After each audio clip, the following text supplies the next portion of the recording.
Imagine this. In a world obsessed with winning at all costs, what if losing everything unlocks your ultimate strength? Dive into the timeless wisdom that flips modern chaos into profound harmony. Stay tuned.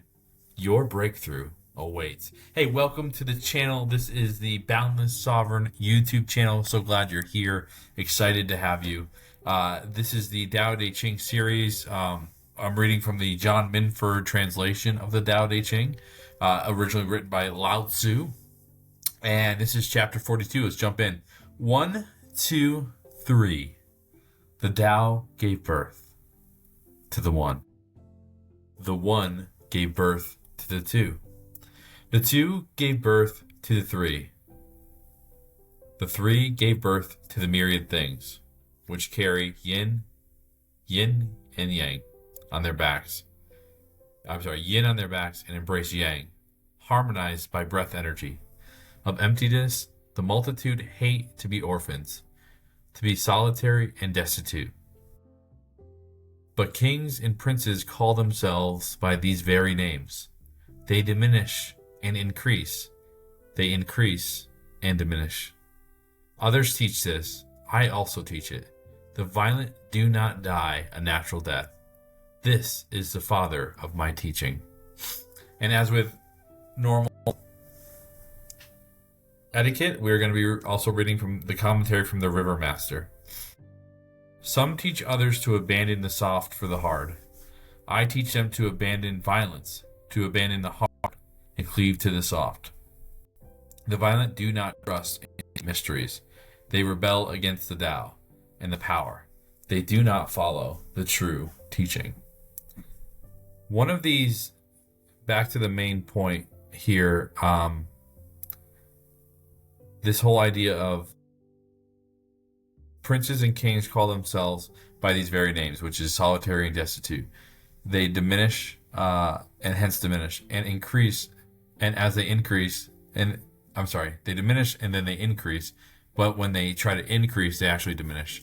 So what that's saying is that essentially when you are just living according to the material world, that when you focus on expanding your material wealth, that you actually lose in the end. And I think that's absolutely true. I want to actually talk a little bit today about this idea called game theory, and you can Google this. And it's essentially this idea of like there's two opponents, and they have this say, let's call it two coins, right? And so they have the let me make sure I get this right. I want to make sure I understand. I want to make sure I'm describing this correctly. So give me 1 second. Game theory synopsis. I want to make sure I'm describing this the way it's supposed to. The mathematical study of strategic decision making, analyzing how rational players choose actions, strategies in situations where their outcomes, payoffs, depend on others' choices, aiming to model conflict and cooperation in economics, politics, and biology. So core components, players, the decision-making makers, strategies, the available courses of action for each player, and payoffs. It's not telling me exactly how it works. How does game theory between rational hold on, I just want to get this right. That's a video.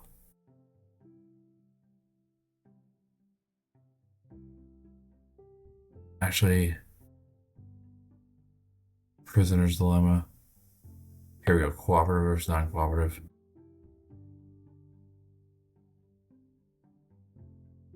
That's not the one. I wish I could find the one.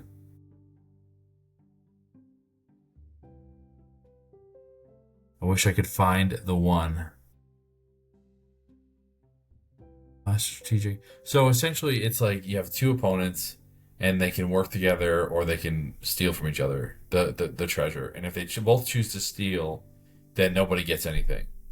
But if they chose to cooperate or to not steal, then and if one chooses to steal, one doesn't choose to steal, then the one who chooses to steal actually wins, and the one who didn't choose to steal loses.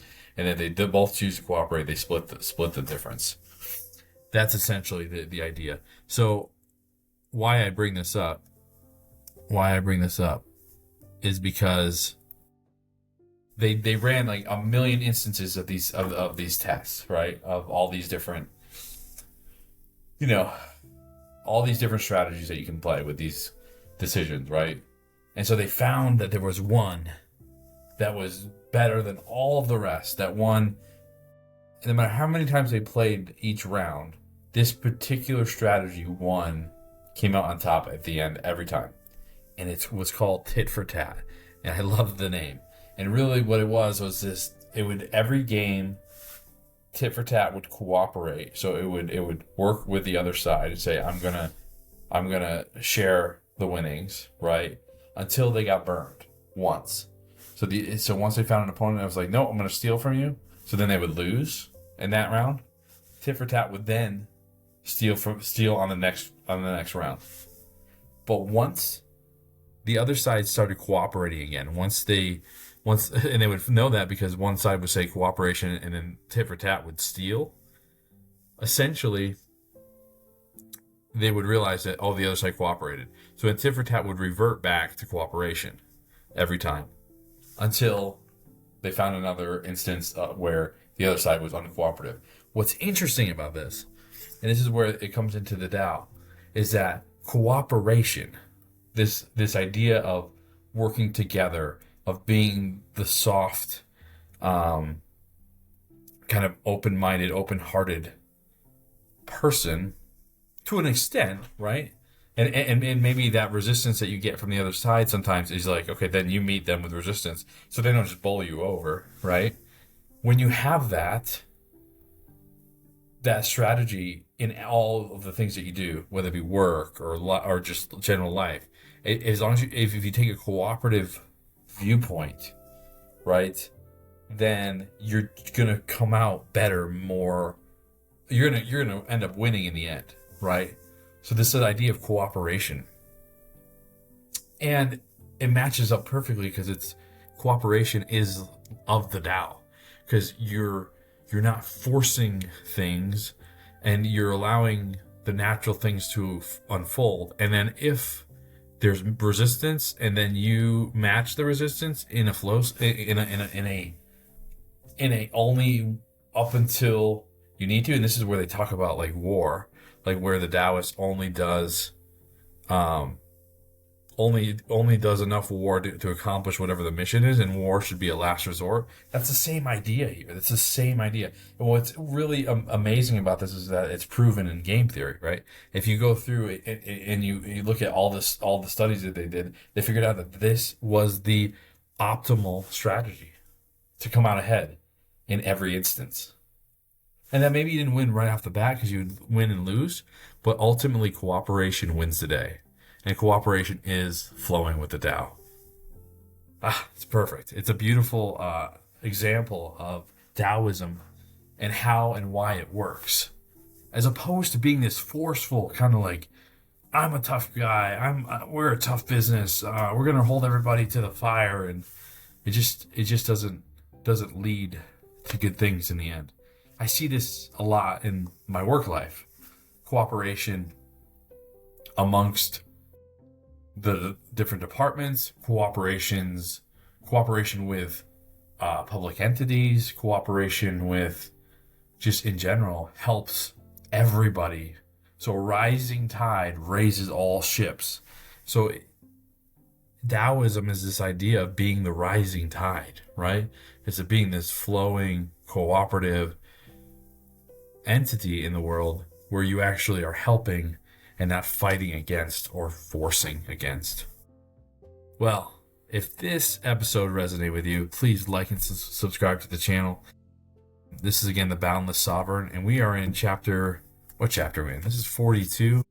So we will see you all in, let me just make sure, chapter 43 of the Tao Te Ching.